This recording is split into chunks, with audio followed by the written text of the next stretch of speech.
मुख्यमंत्री पुष्कर सिंह धामी ने विधानसभा गैरसैंण भराड़ीसैंण में स्थित मुख्यमंत्री आवास परिसर में एक पेड़ मां के नाम अभियान के तहत वृक्षारोपण किया है। मुख्यमंत्री ने कहा कि एक पेड़ मां के नाम अभियान के तहत प्रदेश भर में व्यापक स्तर पर वृक्षारोपण किया गया है।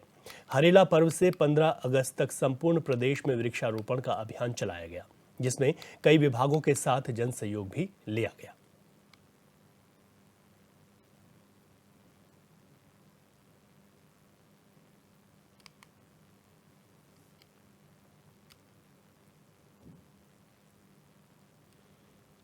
देहरादून स्थित सचिवालय में सीएम धामी ने प्रेस कॉन्फ्रेंस कर कांग्रेस पर निशाना साधा। सीएम ने कहा कि अनुच्छेद 370 को वापस लाने और अलगाववाद को नया रूप देने की मंशा से कांग्रेस ने नेशनल कॉन्फ्रेंस के साथ चुनाव से पहले गठबंधन किया है।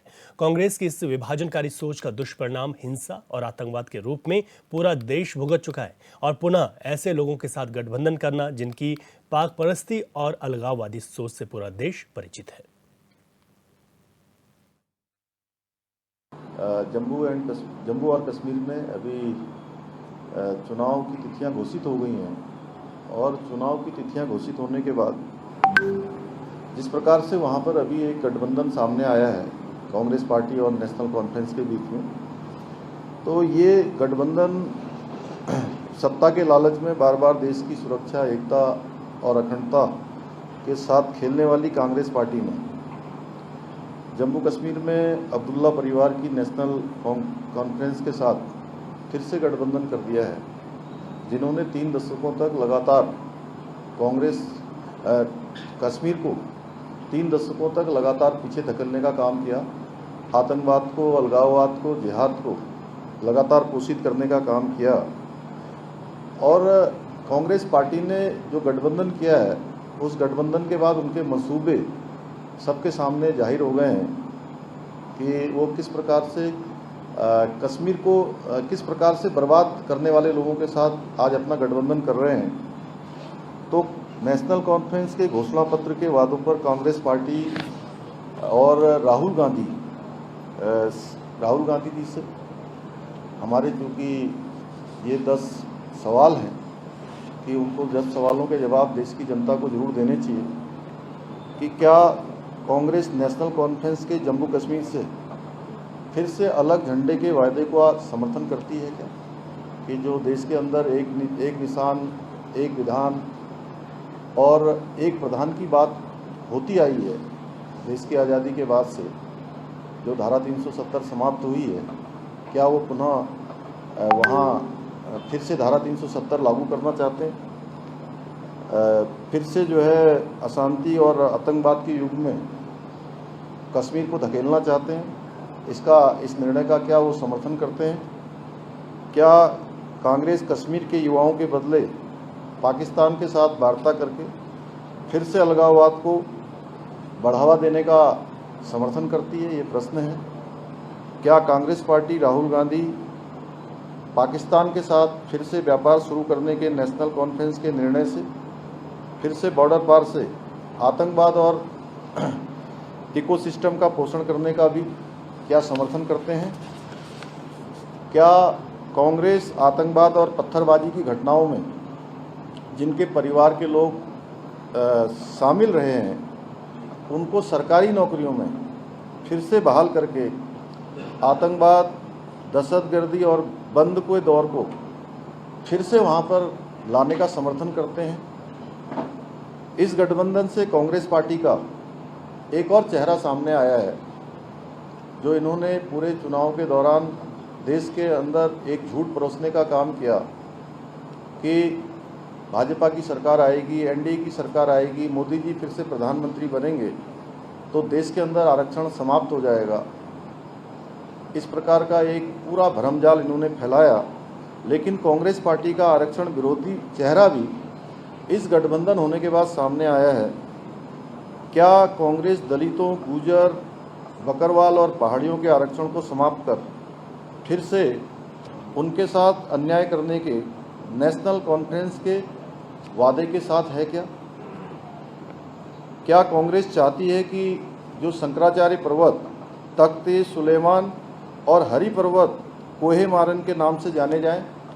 ये नेशनल कॉन्फ्रेंस का वहाँ का अपना एजेंडा है, उनका घोषणा पत्र है। क्या कांग्रेस जम्मू कश्मीर की अर्थव्यवस्था को एक बार फिर से भ्रष्टाचार की आग में झोंककर पाकिस्तान समर्पित गिने चुने परिवारों के हाथ में सौंपने का समर्थन करती है?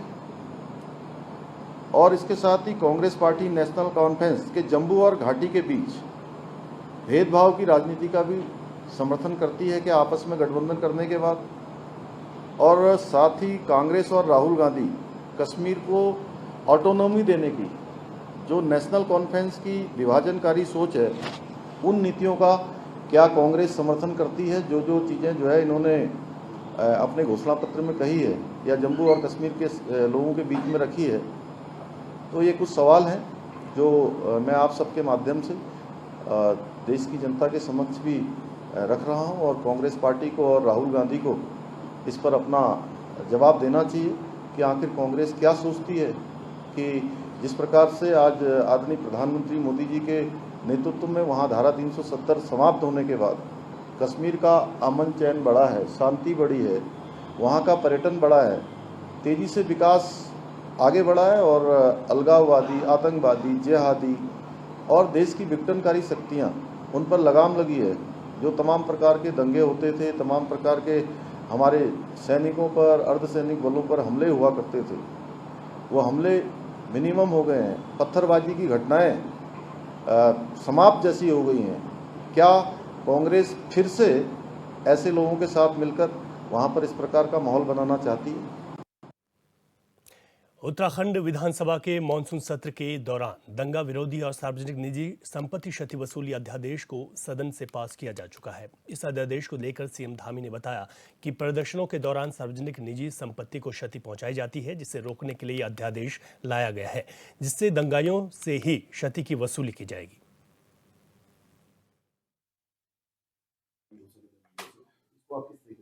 देखिए, राज्य के लिए चूंकि इस प्रकार का एक कानून बहुत अति आवश्यक था। पिछले दिनों हल्द्वानी में 8 फरवरी को घटना हुई थी बनभूलपुरा क्षेत्र में, जहां पर प्रशासन के लोगों को, पुलिस के जवानों पर और विशेषकर महिला पुलिस पर और आप ही जैसे सभी पत्रकार भाइयों पर जो वहां पर कवरेज करने के लिए गए हुए थे, उन पर जानलेवा हमला हुआ, उपद्रव किया गया, तोड़फोड़ की गई और बड़ी एक हिंसा वहां पर करना चाहते थे लोग। इसको समय रहते जो है कंट्रोल किया गया, प्रशासन ने, पुलिस के लोगों ने। इस प्रकार की घटना राज्य के अंदर कहीं भी नहीं होनी चाहिए और ये कानून लाने के पीछे हेतु यही है कि कोई भी अब इस प्रकार के घटना करने के बारे में तो बहुत दूर की बात, किसी के दिमाग में भी नहीं आए कि मुझे घटना करनी है या इस प्रकार का अपराध करना है।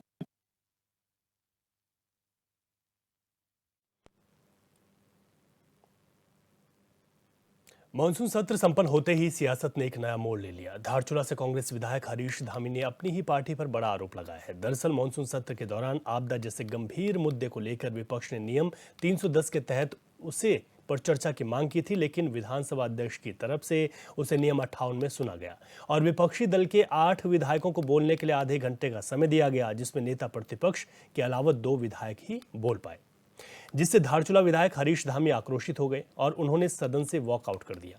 इसके बाद बाहर आते ही हरीश धामी ने कहा कि उनके साथ छलावा किया गया है। सत्ता पक्ष को तो छोड़िए, उनके दल के नेताओं ने ही उन्हें बोलने नहीं दिया। हरीश धामी ने यह भी कहा कि वो पार्टी फार्म पर इसकी बात को रखेंगे कि उनके दल में कुछ लोग पितृपक्ष की भूमिका में हैं और ऐसे लोगों को चिन्हित किया जाना चाहिए।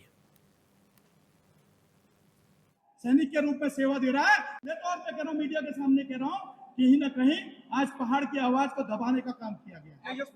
ये बर्दाश्त नहीं होगा। हम उत्तराखंड के पहाड़ के लोग हैं, निःशुल्क सीमा के प्रहरी कहलाते हैं हम।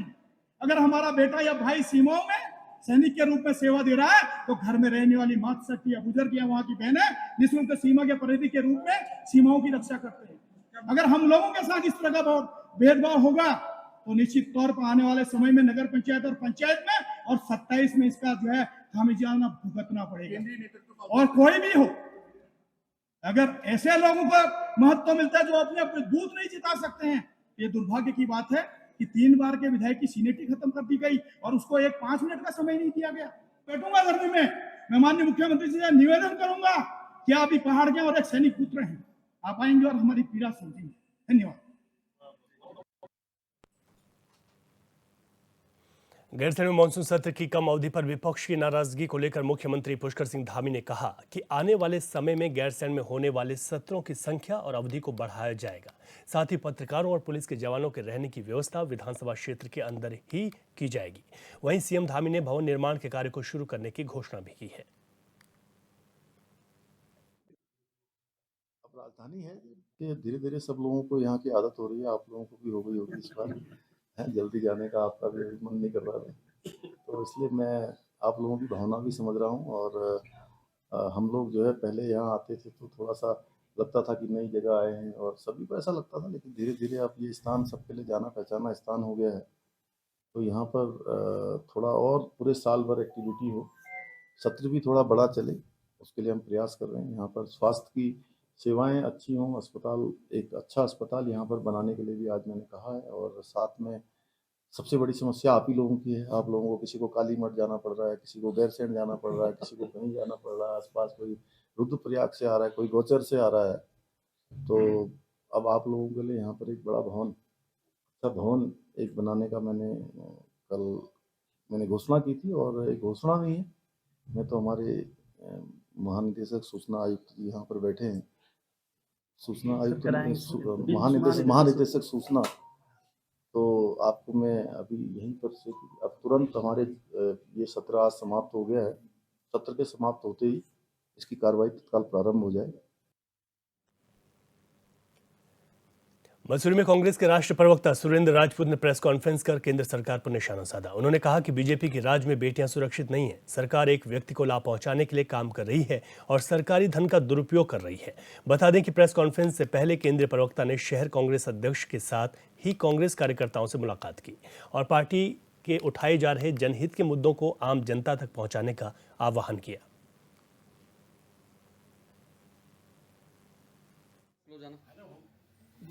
हमारी किसी व्यक्ति विशेष से नहीं है, ये लड़ाई फसल और नस्ल को बचाने की।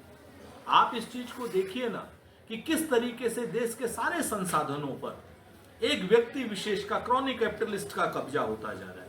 2014 में जो व्यक्ति 634वें नंबर पर था, वो आज की डेट में दुनिया के पहले नंबर पर है। हमें खुशी है इस बात की अगर वो पहले नंबर पर भी होता है, लेकिन अगर सरकार से सारे संसाधन उसी को मिल जाते हैं, एयरपोर्ट सारे उसी के, बंदरगाह सारे उसी के, 57% कार्गो उसी के बंदरगाहों से आ रहा हो, और जब वो जांच के घेरे में आए, उसके शेयर गिरे, तो भारत की सरकार से भी क्या नाम SBI और LIC के जरिए उसको बचा रही हो और उनके पास हमारी हार्ड अर्न मनी का पैसा लगा रही हो, तो निश्चित तौर पर हम सवाल करेंगे, हम पूछेंगे कि आखिर वो पैसा अगर डूबा तो उस पैसे का ब्रेक के बाद आपका स्वागत है। देश प्रदेश में खबरों में आगे बढ़ेंगे।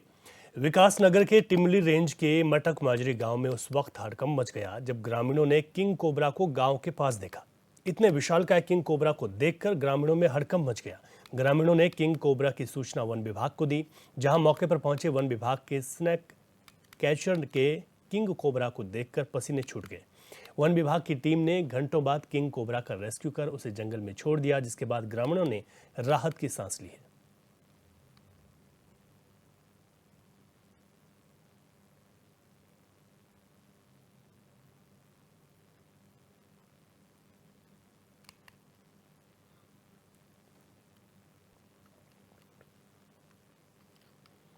और इस वक्त आपको एक बड़ा अपडेट बता दें, महाराजगंज नेपाल बस हादसे से जुड़ा ये बड़ा अपडेट है। बस ड्राइवर और कंडक्टर समेत 27 लोगों की मौत की पुष्टि हो गई है। ये बड़ा दुखद हादसा हुआ था जिसमें 27 लोगों की मौत की पुष्टि हो गई है। 25 शवों को विमान से महाराष्ट्र भेजा जाएगा। तो ये बड़ा अपडेट आपको बता रहे हैं।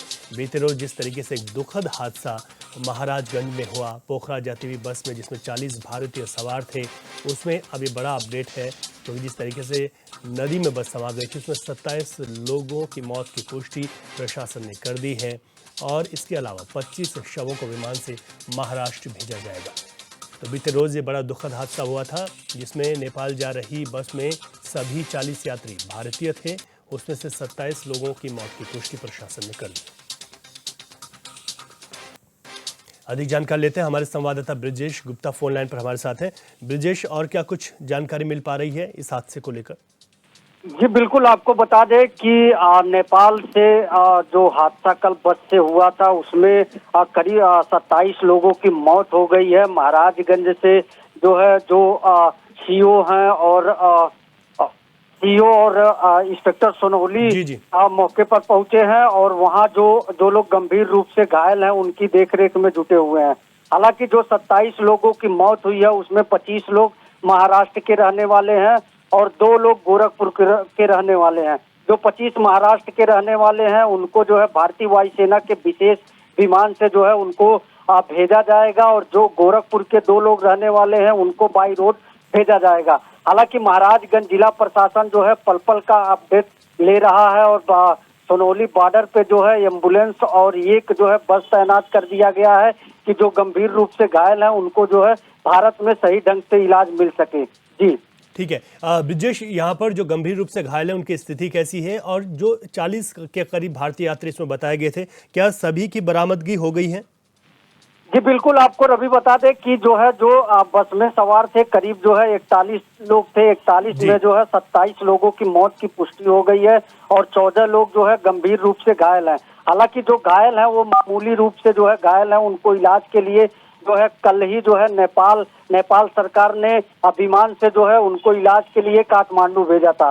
हालांकि वो अब सही सलामत है, उनको जो है नेपाल सरकार जो है बाई प्लेन जो है उनको भैरामा तक छोड़ेगा। भैरामा जो है एयरपोर्ट पे जो है जो महाराजगंज के अधिकारी हैं उनको रिसीव करके जो है बॉर्डर इस पार लाएंगे। और जो 27 लोगों की मौत हो गई है उनका जो है पोस्टमार्टम के लिए जो है नेपाल में है, उनका पोस्टमार्टम अभी चालू हो गया है। हालांकि जो भारतीय वायुसेना का विमान है वो भी जो है नेपाल पहुंच चुका है। अब से थोड़ी देर में जब पोस्टमार्टम कंप्लीट हो जाएगा तो उनको जो है भारतीय वायुसेना से जो है महाराष्ट्र ले जाया जाएगा और जो गोरखपुर के 2 लोग हैं उनको जो है बाई रोड जो है उनको जो है गोरखपुर लाया जाएगा। हालांकि भारत नेपाल सीमा पे जो है इस समय जो एम्बुलेंस है और जो प्राइवेट बसें हैं उनका जमवाड़ा लगा हुआ है कि जो भारतीय वहां पे जिनकी मृत्यु हुई है उनको भारत लाया जा सके। ठीक है ब्रिजेश, बहुत शुक्रिया विस्तार से जानकारी के लिए। अपडेट्स पर नजर बनाए रखें। चलिए एक और बड़ी खबर आपको बता देते हैं जो कि लखनऊ से है। सपा और कांग्रेस पर मायावती ने हमला किया है। SC/ST आरक्षण के वर्गीकरण को लेकर ये हमला किया। सपा कांग्रेस स्वार्थ के लिए आरक्षण के मुद्दे पर बोलती है और वर्गीकरण और क्रीमी लेयर को लेकर सपा कांग्रेस चुप है। सपा कांग्रेस आरक्षण विरोधी है, इनसे सजग रहना जरूरी है। सपा कांग्रेस ने भारत बंद में सक्रिय समर्थन नहीं दिया। जातीय जनगणना की लड़ाई अपने बल पर लड़नी होगी, तो ये मायावती ने सोशल मीडिया पर लिखा है। उन्होंने तंज कसा है कि सपा और कांग्रेस भारत बंद में भी जो बसपा ने आह्वान किया था उसमें सक्रिय भूमिका में नहीं दिखाई दी। जातीय जनगणना की लड़ाई खुद ही लड़नी होगी। सपा कांग्रेस पर मायावती का यह हमला है और ये पहला नहीं है, इससे पहले भी वो तमाम बार एक्स पर इस तरीके की पोस्ट सपा और कांग्रेस को लेकर कर चुकी है। एक और बड़ी खबर आपको कानपुर से बता देते हैं। सपा नगर अध्यक्ष पर FIR दर्ज हुई है। फजल महमूद समेत 40 के खिलाफ FIR दर्ज हुई है। इस FIR दर्ज करने के पीछे बिना अनुमति प्रदर्शन करने का आरोप है। भारत बंद का आह्वान जब किया गया था तो ये प्रदर्शन हुआ था। थाना कोतवाली पुलिस ने ये FIR दर्ज की है, तो सपा पर ये FIR दर्ज की गई है। आपको बता दें यहाँ पर किसी तरीके की कोई परमिशन नहीं ली गई और बिना परमिशन के यहाँ पर ये प्रदर्शन किया गया था। तो सपा के जो नगर अध्यक्ष हैं उन पर ये FIR दर्ज की गई है क्योंकि बिना परमिशन के यहाँ पर भारत बंद के आह्वान के दिन प्रदर्शन किया गया। दिनांक 21 अगस्त 2024 को एक राजनीतिक दल के कार्यकर्ताओं द्वारा बिना अनुमति के जुलूस निकाला गया और दुकानदारों के दुकान को ज़बरदस्ती बंद कराने का प्रयास किया गया, जबकि धारा 144 लागू थी पहले से ही। इसके लिए उनके ऊपर सुसंगत धाराओं में अभियोग पंजीकृत किया गया है और उसके अन्य पक्षों की जांच की जा रही है। जो भी तथ्य प्रकाश के आएंगे उसके आधार पर और लिखे गए अभियोग के आधार पर आगे विधिक कार्रवाई की जाएगी। जैदी फोन लाइन पर हमारे साथ हैं। इब्ने हसन जैदी, और क्या जानकारी इसको लेकर मिल रही है और जो FIR दर्ज की गई है इसमें सपा के लोगों का क्या कहना है? जी रवि, देखिए मैं आपको बता दूं कि भारत बंद के जो आह्वान किया गया था तो उसमें समाजवादी पार्टी, बसपा और चंद्रशेखर आजाद जैसे लोगों पार्टियों ने भी इसको समर्थन दिया था। लेकिन अगर हम बात करें तो जिस तरीके से भारत बंद का असर दिखना चाहिए वो तो नहीं दिखा था, लेकिन हाँ जुलूस और रैलियां जरूर निकली थी, ज्ञापन जरूर दिए गए थे, लेकिन वो भी दूसरी जितनी भी यहाँ पे संस्थाएं थी उनकी तरफ से दिए जा रहे थे और इस तरीके से पार्टी के लोग नजर नहीं आए थे। लेकिन वो उसी दिन जो है सपा के नगर अध्यक्ष की अगुवाई में कुछ दुकानों को बंद करवाने के लिए ये लोग सड़कों पे निकले होंगे और जहाँ पर इन्होंने दुकानें बंद करवाने का जबरन प्रयास किया था, तो जिसको लेकर जो है सपा नगर अध्यक्ष जो है फजल महमूद समेत जो है 40 लोगों के खिलाफ जो है FIR दर्ज की गई है, क्योंकि बिना अनुमति भारत बंद का इन्होंने आह्वान कर सरकार विरोधी नारेबाजी भी करी थी। तो थाना कोतवाली पर जो है ये पुलिस ने FIR दर्ज की है। वहीं अगर सपाइयों की बात करें तो सपाइयों का रटा रटाया पर सीधा सा जवाब है कि पुलिस हमेशा एक तरफा कार्रवाई करती है और पुलिस ने ऐसी कार्रवाई करी है और इस तरीके की कार्रवाई नहीं करना चाहिए। हम इसके लिए आगे तक लड़ाई लड़ेंगे। तो सपा का इस तरह का कहना है जो हमेशा अक्सर कहा करती है, लेकिन जिस तरीके से अगर बात की जाए तो कानून में 144 लागू है। अगर कोई भी इस तरीके के कार्यक्रम करना है तो उसके लिए आपको पहले जो है वहां से परमिशन लेनी पड़ती है, आप उसकी सूचना देंगे, उसके बाद ही आप इस तरीके से सड़कों पर निकल सकते हैं। लेकिन जबरन जिस तरीके से दुकान बंद कराई जा रही थी इसको पुलिस ने संज्ञान लेते हुए 40 लोगों के खिलाफ FIR दर्ज की है। अब देखना यह है कि इसमें आगे क्या कार्रवाई होती है। जी रवि। ठीक है, बहुत शुक्रिया इब्ने हसन जैदी, विस्तार से आपने जानकारी दी।